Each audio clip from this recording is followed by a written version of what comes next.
Hi, I'm Krista McAllister, and welcome to Cerius Leadership. Whether you are growing a business or another area of your life into what you want it to be, I welcome you. So, no one ever thinks that they're going to be the CEO of a turnaround or distressed company until they are. Our guest today, Peter Armanetti, is no stranger to these situations, as he is one of the first phone calls to come in and evaluate what are the options when a company gets into these situations. We'll talk through some of the more common ones today, whether it be distress, turnaround, or possibly even considering a M&A transaction. Peter, thank you so much for being with us here today. Thanks for having me, Kristen. Pleasure to be here. Peter, when company is in distress, they're at the point of filing court paperwork. It's a little too late in the game at that point. You and I both know there's a number of steps that can be done before that, and often a number of early warning signs that we should be paying attention to. What are some of those things that you would typically see as an early indicator or warning sign to say we're going down a really bad road here and we need to start making some changes? Sure. Yeah. Unfortunately, we do get called in kind of at the last minute. But the precursor to a downturn in your business, a downturn in your industry, things that are going to show up to you. I mean, one of the most obvious ones is if you have bank debt, you're going to be bumping up against your covenants, and those are always on a trailing 12-month basis. And so this trends are right in front of you. If you're gonna pop one in this quarter, that should be a clear indication. Gee, something's wrong here and we need to address it. Unfortunately, a lot of companies start off early on in the process, they're in denial. They know in their gut there's a problem, but they just want to avoid really addressing it at that time. Is that when you look at addressing it, you know there's a problem, there's something in your gut, what would you advise as the next step? Because I think sometimes we don't do things differently because we don't know what to do or we don't know who to call. To call an advisor like myself at that point would be, really helpful to the company, probably. But even if you don't, I mean, there's probably enough intelligence inside the company with the CEO, the CFO, if you have a board of advisors or a board of directors and others in the company that can get together and kind of brainstorm as opposed to staying siloed with a problem in the company. Usually, I mean, this may sound rudimentary and obvious, but the top line revenue of a company is what drives everything, right? So when sales start to sag, you can only cut expenses so quickly, so much, and still maintain a skeleton of a company without cutting into, too much of it.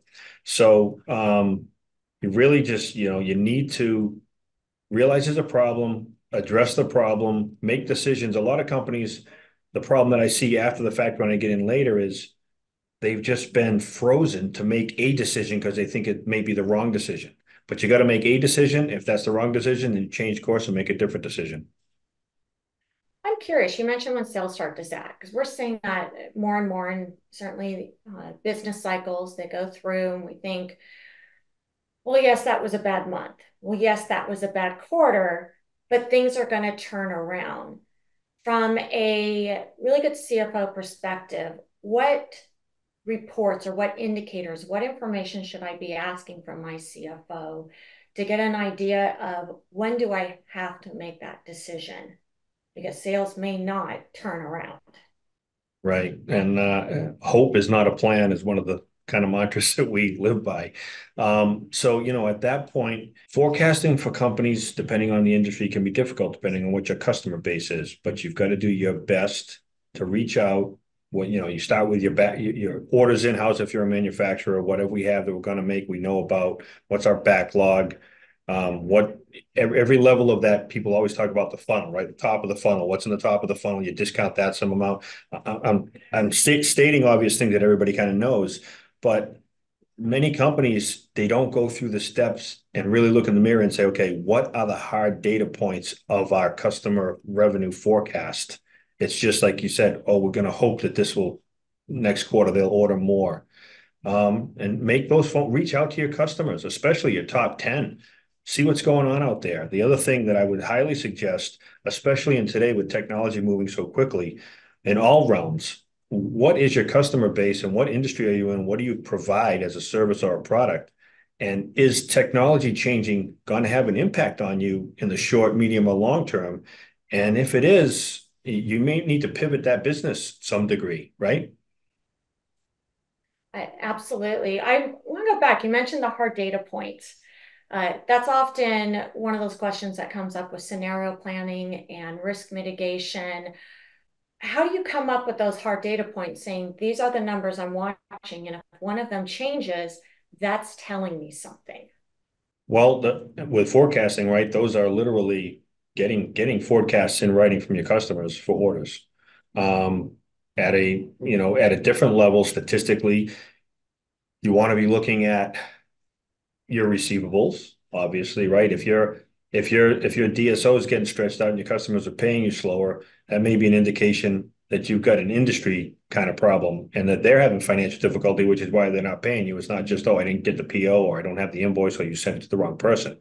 And you can see macro trends like that in many industries early on in a kind of a, I won't call it a recession, right? But a softening in whatever that vertical or that industry could be. So when you're called in, normally it is we're behind. We may have defaulted on our bank covenants. What do you typically see when you're walking into a situation? Because again, you're not called at that first warning sign. You're called at the we almost need a miracle. Yeah, hopefully it's a little before that. And typically it is where the company will delay their bank reporting. Hopefully they're not fraudulently reporting to the bank. And because you get into that cycle, that's just a death spiral because if you're gonna create fake revenue for this quarter, oh, it'll rebound next quarter, we'll make it up. And then next quarter's worse, so now you gotta fudge twice as much. So generally, when we do get called in, it's usually by, okay, the bank, you went in, you popped a covenant, and the bank suggested, hey, why don't you call a consultant, turn around, interim CFO, what have you, and see if they can help you. And or CPA firm or outside corporate counsel, usually kind of, or the board level would suggest, hey, we need some outside help here. Now, when we do come in, and it's kind of later in the stage, now we have less options, right? Because you're probably at the end of your availability on your revolver if you have one.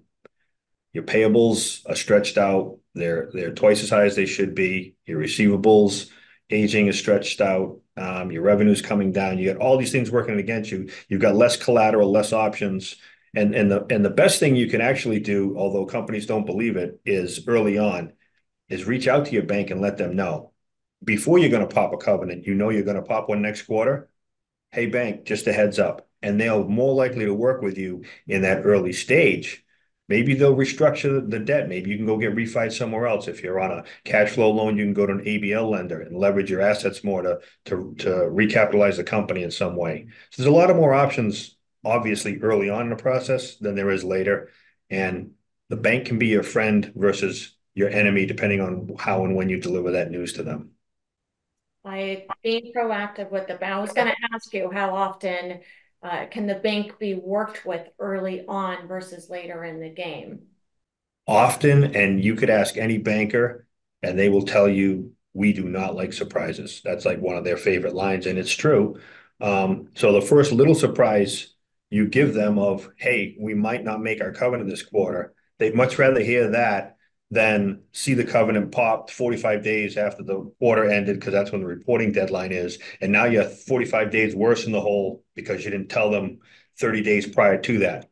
When you're in these situations and things are going in the wrong direction, month to month, quarter to quarter matters a lot. In reality, they want to see you succeed. They want to help, and they've got sometimes some resources and options up their sleeve that may not be known up until that point. Absolutely. It may not mean additional equity or cash infused, or you may have additional collateral they can leverage and change the terms of your loan. And they will be, in some cases, flexible to help you out. They much more want to help you out then than when things are kind of upside down from their perspective, when they're looking at, oh my God, we're going to liquidate this company and take an X million dollar loss on this loan. They're not friends at that point. They just want to, minimize their damages. So when you're stepping into, let's say, a turnaround or possibly distress situation, I'm sure you've got a number of war stories and situations. And I always think that there's such an opportunity to learn from someone who has been down that path before, especially when I always think outcomes. What I want is the outcome. Do I want to shut down the company, or do I want to not only just survive, I want it to thrive? How Hmm. often, when you're walking in, uh, what's the outcome that usually is looking for? Just get us out of this situation, or we want to get back to really thriving as a company? What's the initial mindset? 'Cause I think that's important. Okay, yeah, and so I'll be blatantly honest with you. I've been doing this type of work for 25 plus years.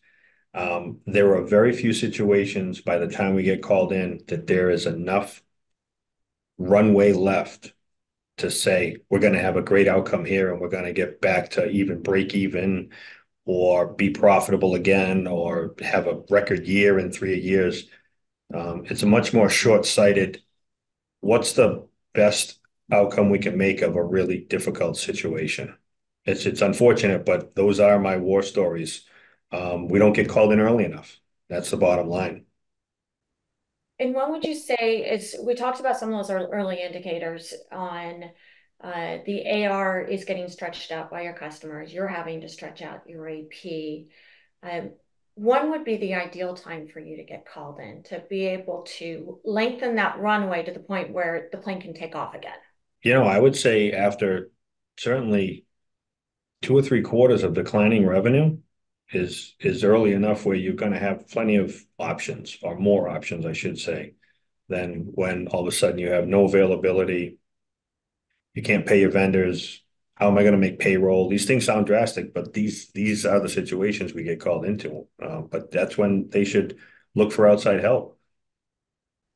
I'm curious, do you ever find, even with one quarter and not knowing what being able to have a crystal ball as to what's happened, do you ever work proactively to put together scenario planning? If our revenues decrease by 20%, here are the decisions that we're going to make. And you make those early on. If it declines by 50%, here are the decisions we're going to make. Do that kind of proactive scenario planning when you don't see it trending upward. We do, and one of the rudimentary tools that myself and all the people that do this type of work is a 13-week rolling cash flow. So regardless of what accounting method you use, what industry you're in, none of that matters. Cash is king. At that situation, cash is cash. So a true operating 13-week rolling cash flow, cash in, cash out in the expense categories. And that doesn't have to be some kind of automated AI model. It's in Excel. It can be as sophisticated or as simple as it needs to be. It just has to be accurate and has to work, but it has to be built up from facts, again, not denial. So you start, I'll just be very brief about this. I don't want to get too into the weeds, but right, that cash in line has to have some support behind it. It can't be, oh, here's what our average has been for the last. No, it's not that. You start with your accounts receivable. What is it? And when do we think each one of those invoices our customers is going to pay us? And you lay that in. Then you have to put in a realistic sales plan. What's the sales plan going to be? If we have an average collection days of 45 or 60 days, then I get the cash at that time. You'll filter and lay that all in. Put your payroll in. Your payroll in needs to be by person, literally, because if you have to think about we're going to have to do a layoff or what have you, you can easily, deduct from that. And then you do a sensitivity analysis on that whole cash flow. So you've got a starting point of this revenue is X, my expenses are Y, here's what the cash generation will be. And then you just, flip a little toggle switch on your sales or you stretch out the cash collections. And you also, as part of this, if you're on a revolving line of credit with the bank, you want to track your collateral going up and down and your availability on your revolver, which ties into this 13-week rolling cash flow. And it has, when I say rolling, some companies, oh, wait, I did, it's 13 weeks. And then the 14th week comes by and they're like, oh, I have to extend it. No, you put this thing out literally like at least 3 quarters or 4 quarters a year out every week, and you just keep looking 13 weeks ahead, if you will. But this thing is really more like a year's worth out, so you can see long into the future what happens over a month, a week, a quarter. Where's my collateral going? Where's my cash going? What's my debt service? What are my options? And that is how you really, that is the heart and soul of any distressed company. 13-week cash flow. And I can see that as the moment I see that's if it's not something I have because I've always had plenty, things are going up, the sun is always shining. Mhm. I would say a good economy hides a whole lot of sins. When things aren't going well, that's where a lot of things come to light. So if I have an internal finance team, that's one of the first things I'm asking for and for it to be updated. And they're watching and telling me on a weekly basis, if not daily, where we are at and pushing the information to me. If not, there's certainly experts available and they're watching those numbers, such as yourself. I'm curious, and with all of the tools that you put in place and all of your experiences, I think you've seen, as we have just about everything from A to Z. What's one of those more, I want to say, Pollyanna, those success stories where you walked in and thought, I don't know about this one, but you just couldn't have imagined a better outcome? So I've got a good story that kind of I say that this client and I serve this client. So Navera Group is a small firm. I own the firm. I do all the business development, but I also staff the jobs, right? So I'm an interim CFO, but I'm getting other jobs from my other 5 or 6 people. But this particular job I did, and I say to this day, I used every tool in the bag, and that's not usual for any client engagement. So this engagement started off as, I'll try and kind of be brief, but this is a really interesting story. Um, Started off as I got a phone call from outside corporate counsel. I have a client, $50 million manufacturing company. The CFO just left. So they need somebody. They're going to do a search. It's going to take a few months. That's a normal kind of scenario call we might get. So, okay, I learn a little bit more about the company. Um, Go there, kind of the first day, meet the owner. Hi, how you doing? Whatever, blah, blah, blah. Let me get, my feet under me here. So I get, access to the information. On day two, he comes to me and says, hey, I've got this LOI I want to sign. I want to sell the company.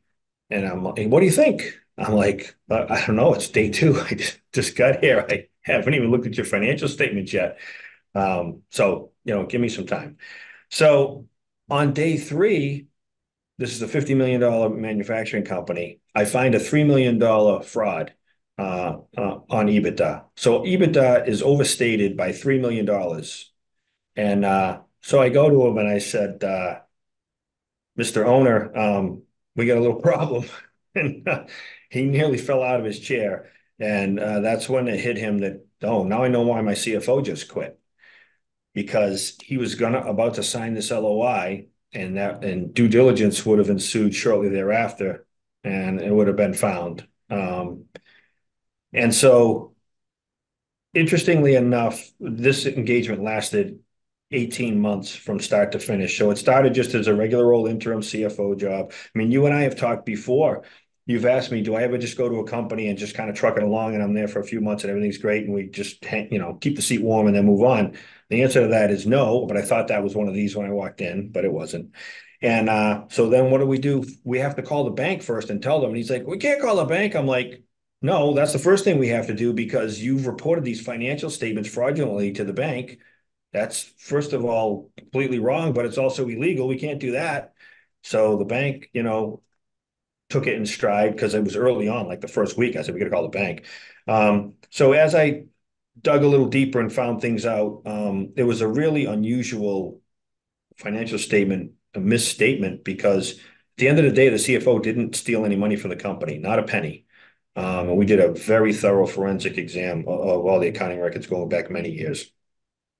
Um, they hadn't, so I'm thinking, wow, this company is probably not even close to what it looks like. How are we going to sell it for the value near what he had the LOI he was going to sign on? They hadn't billed. They were a manufacturing company and they have tooling that they make molds. It was injection molding.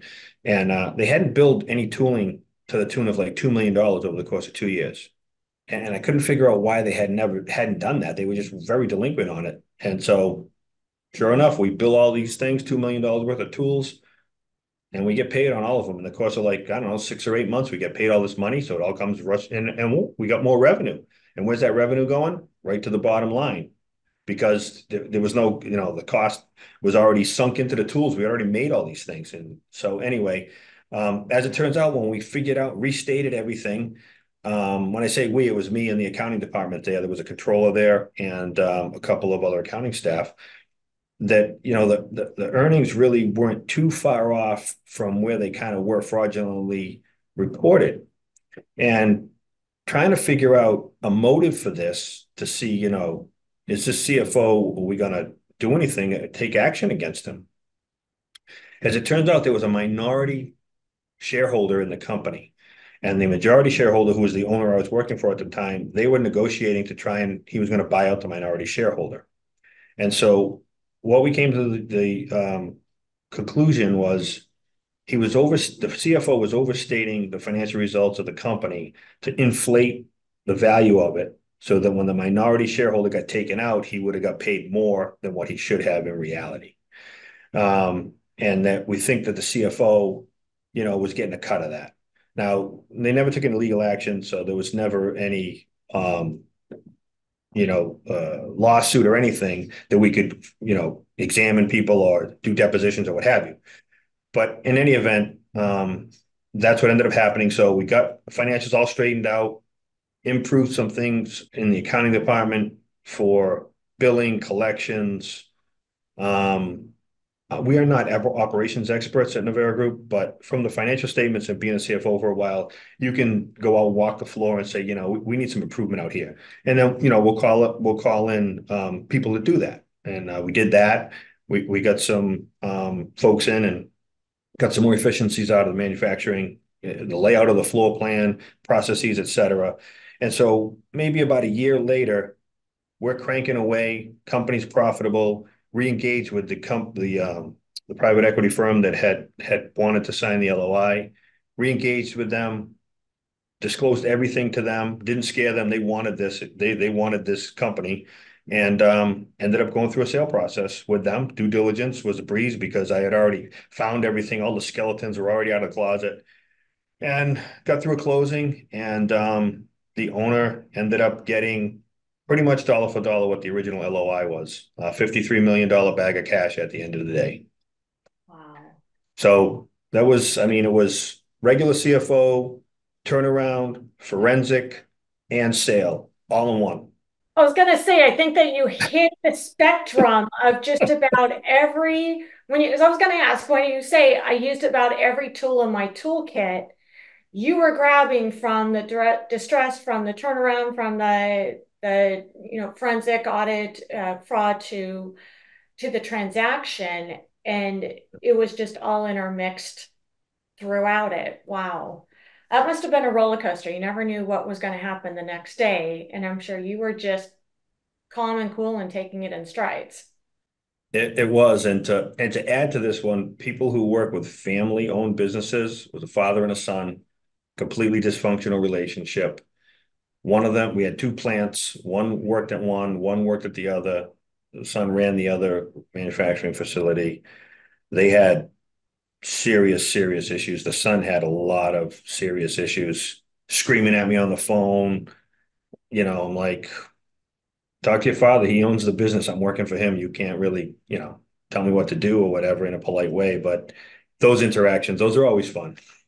I want to hit on those a little bit because I think that we've been doing this for almost, gosh, 20 years. You've been doing it even longer.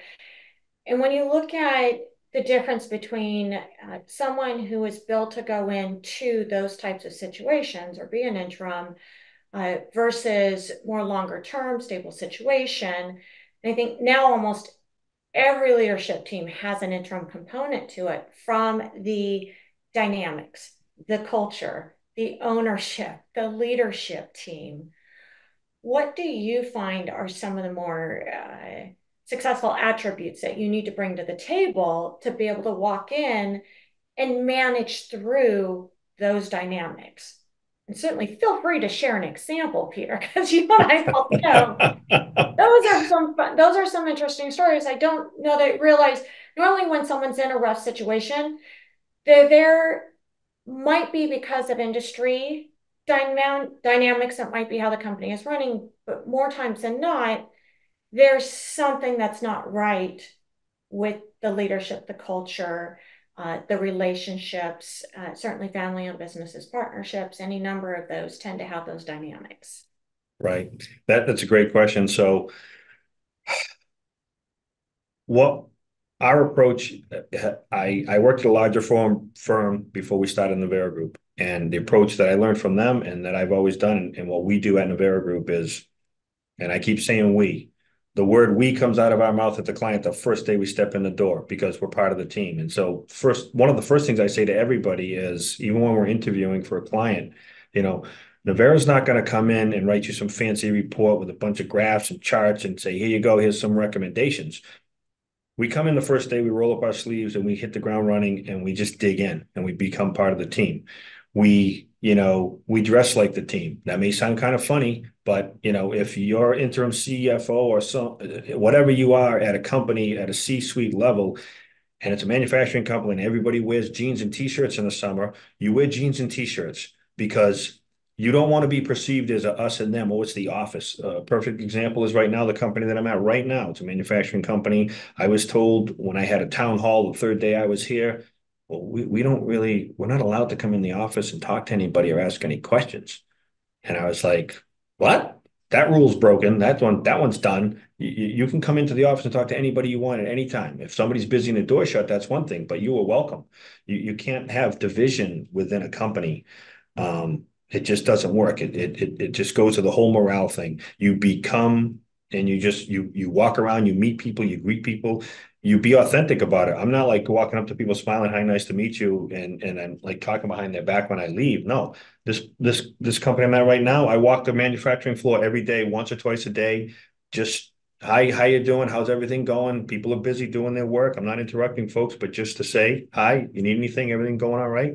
Just want to build trust. That's really what you're trying to do in a genuine manner. That's interesting because it's when you're coming in as an interim, it's easy for the team to say, you're not one of us, you're not part of it. You're taking on a very highly specialized role as part of the leadership team. When you're That's in right. it, And there is that wall. Every client we go to, in different degrees, you're a stranger.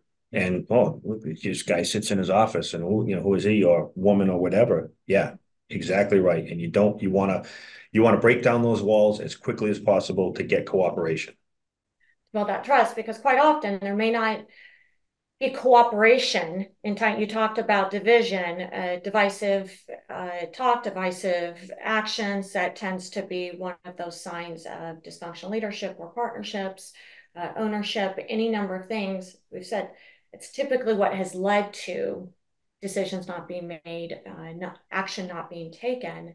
As you gain the trust and as you're there to help, what is that from all of your years of experience? How are you approaching some of those more sensitive situations? And we're seeing more and more of those coming up as to we need to tell you what's going on around here.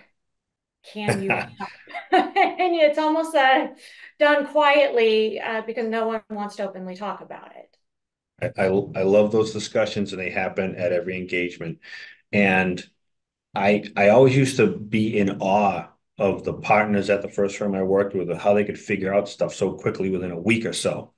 And it comes with experience and everything. But one of the tools is what you just described. You come to a company, you build trust, you talk to everybody you got to understand what everybody does so that you know how the company works, right? And then you build trust and then people come and they tell you things. And so you hear from Sally and you hear from John and you hear from Dennis and you hear from Steve and they tell you little bits and pieces about different things in the company. And then you can kind of connect the dots and you're like, every company always seems to have like, oh, we've got this employee that's really for lack of a better term, a cancer, right? But that employee has never been fired, has never been disciplined, but yet they protect that employee who poisons the well and everybody's morale is in the toilet. Well, even though deep down inside they know what they should, they just don't have the stomach to do it. Sometimes hard decisions have to be made quickly, and you get rid of that person, and all of a sudden it's like the blinds have opened and the sun shined in on everybody, and everybody's happy, and they can't believe now there's no more fear in this company because that one person left, and that happens more frequently than people would think. And it doesn't automatically come top of mind to say, well, of course, the interim CFO has the door open, we can go talk to them. You think that HR, you think that with your therapist, typically not an interim CFO, but I think you're almost built for it. It's that it doesn't follow that what you might normally think of as a CFO because you've done this so many times. How are you then able to take that information and help the company move forward, find that path? Well, I think in my experience, I found a lot of companies and upper management kind of know the hard decisions they have to make, whether it's cutting costs, moving people around from, you might have, EOS is one of the, operating um methodologies that people are probably familiar with, but one of the mantras of that is the right people in the right seats. And companies are reticent to make hard decisions like, Peter might be better suited to do this over here, but we don't really want to ask him because he's been here 5 years and whatever, blah, blah, blah. Or they know in their gut, but they don't have the intestinal fortitude to actually make that decision. And a lot of times we're coming in and we're just kind of validating management's thoughts on this, and this. And then, oh, geez, we made that decision and we made that change and things seem to work out all right. But again, I'll go back to what I said earlier. Make a decision. If it's not the right decision, at least realize not the right decision. Don't stick with it just because you're stubborn and think that you're never wrong. We're all wrong a lot, right? But just then change course and make another decision and do just what's in the best interest of the company. That's it. It may sound simple, but it's kind of disciplined to do the right thing. It's one of my favorite quotes is the toughest thing to do sometimes is to do the thing we know we should be doing, but it's hard to do. Yeah. And so we hold off on that. And I know certainly having that outside perspective, and I appreciate you use the word validation, because we as owners, a lot of the time, we know in our gut, we know what those decisions are. And it helps to have someone come in and validate and just that outside perspective of that, which certainly as you're coming into those distressed, a turnaround, things are not going well in most of the cases that you're called into. What are some of those where by the time you got called in, there was not enough runway to do something and they could have been a few steps earlier? I'll give you an example. But something you just said to me earlier jogged a thought in my mind that we get into situations that people might not realize. We get called in sometimes to evaluate a CFO. So the CFO's there, we get hired. The CFO's not stupid, and they know why we're there. And a lot of times in that circumstance, the company knows they should just terminate the CFO. But again, it's that validation from an outside third party. There's been other times where I've been called in and shadowed a CFO for like 2 weeks and go to the owner and is like, you got the best CFO you could possibly imagine, industry wise. And I wouldn't say this, and I'm not tooting my own horn, but I'm like, I couldn't be as good a CFO in this company right here for you right now. It would take me 6 to 9 to 12 months to get up to speed on this. Is a little unique here, and that's unusual. And that's how good this guy is. It was just a personality conflict. I'm like, if you don't like him personally or whatever, that's fine. But don't think that he's not a good performer because he is. Those circumstances are always awkward and uncomfortable for us and obviously for the employee. But they do occur. So back to your original question. A few years ago, print industry, and everybody knows the print industry has been decimated in the last 2 decades. But this company had all the telltale signs for a couple of years actually, of going down slowly, sales cramming down, and somewhat of an industry that they had some forethought. They printed menus, hard copy menus for a lot of restaurants, casual dining restaurants. And this is pre-COVID. And one of the things that struck myself and another person on my team that was in, two of us were at this company. It was like $100 million company at the time. Printing these menus, this isn't going to last forever. I mean, eventually, QR codes were somewhat common at that point, but not the way they are now. I'm like, these aren't just not going to exist. We gotta figure out something, pivot away from this. This is half our business.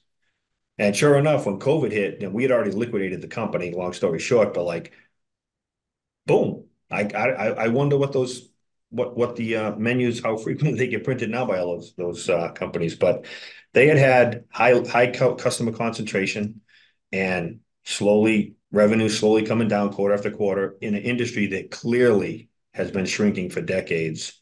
And didn't spend too much money on moving a plant into a new plant, like that capital. Nobody ever puts a budget together. We're going to move our manufacturing or our office to this, and here's the budget. The budget is always comes out. The actuals are twice as big as the budget. Every time I ever see anybody do it, you're nodding your head. You see the same thing.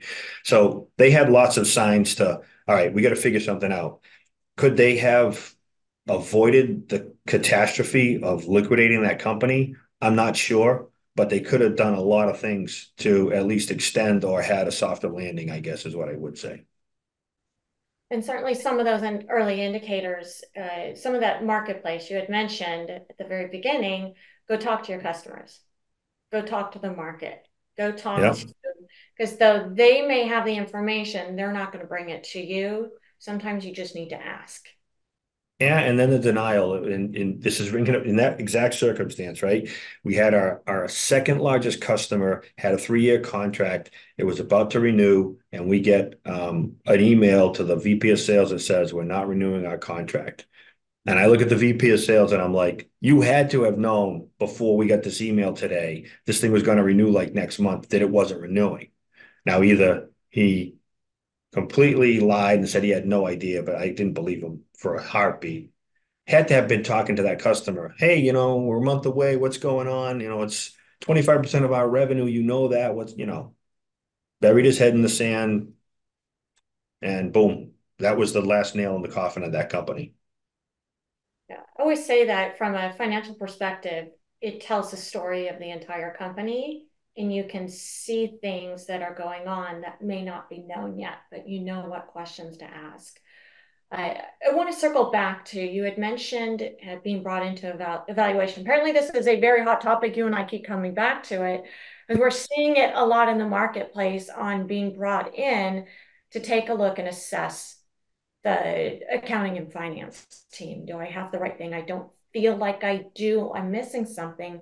And I'd say one of the most common situations we run into is there's a controller in place that was given the title, promoted to CFO, or has the title of controller and expected to be the CFO. And they've just been given more responsibility and more expectation. And you come in, and where sometimes the feathers might get a little ruffled, it's interesting in these cases, it's almost like a running, jumping tackle hug because they know that they have not been trained to it. They're being given responsibilities or given expectation. There's a lot of weight on your shoulders when you're having to give bad news month after month. You may not have the experience or the skills to do that turnaround, to help it out of a distress situation, or to stand up and say, these numbers are not going in a good direction. We've got to do something. So we're often brought in to evaluate the controller and what assistance and what gap. I'm sure that you've gone into any number of those situations where there's someone there and they just need some extra training and support. It's not a binary, yes, they're the right person or no, they're not the right person. Agreed. We may not have been brought into situations to specifically address that, but we have been in many situations where that is the case. Like you get in and the CEO or the president is saying, yeah, we think the controller or that staff accountant, then they got to go. And it turns out, geez, they just needed some training and mentoring. And um, the problem was the CFO proceeding who left wasn't giving them that or wasn't seeing the opportunity for somebody to promote them and do more because they had, the talent and the skill and the ambition. Absolutely. It happens a lot. And the other thing that I would say that happens a lot, when you see high CFO turnover at a company, and you probably see this maybe at your firm where you're placing an interim person because they've had three CFOs in 4 years or 5 years. Is those CFOs, were the candidates, were they really not good? Or maybe is it that the president or the CEO of the company or the whole management team at the company is so dysfunctional and can't get on with anybody that it really wasn't the CFOs that were in there. It was the company culture itself. And we've seen that as well. And those are hard discussions to tell the person that hires you, hey, Bob, the problem is you. It's not the CFOs you just fired. Yeah, we see it a number of times, whether it's part of the dynamic, the culture, the leadership that's there, or it might be a single constraint and bottleneck of they don't have the budget to hire the right people. We've been in situations where they're having to use temps because they have no budget to hire people at the right pay scale. It's out of whack. We've seen a lot of that the last couple of years where they just don't have the resources or the budget to do what's being expected. And when you're walking in as a full-time person, sometimes that's a little harder to say, this isn't right. I need this budget, or I cannot do what you're expecting based on the resources and the constraints that I have. And so you just try and make it work. Advice I would give to any CEOs or presidents that think, okay, accounting just happens magically and we can get any stiff to sit in the chair and, count beans or whatever they think we do. It's a heck of a lot more expensive to hire guys like us to come in and fix a mess and straighten things out and then have to hire the people at the right salaries to backfill than it is to, okay, let's invest a little bit more money in G&A and the accounting and finance team and get a real talented organization in there, whether it's two people, three people. I say an organization. It could be small, team of three or four. It could be a large team of, 20 people at a really big company, right? But whatever that size is, it's worth spending a little bit more money to know and sleep easy at night that, okay, my financial reporting is accurate, timely. We have accounting controls. We're doing all the right things. We're collecting our cash. We're billing on time. We're paying things on time. We got analytics. We got all these things versus I don't really know how we're doing till 2 months after the quarter ends because we only close our books quarterly. That's penny wise and pound foolish in my view. And that's probably the number one concern or complaint when we get the phone call is I'm not getting the reporting on time. It's weeks or months after the fact, and it's not accurate. I keep finding errors and issues in it.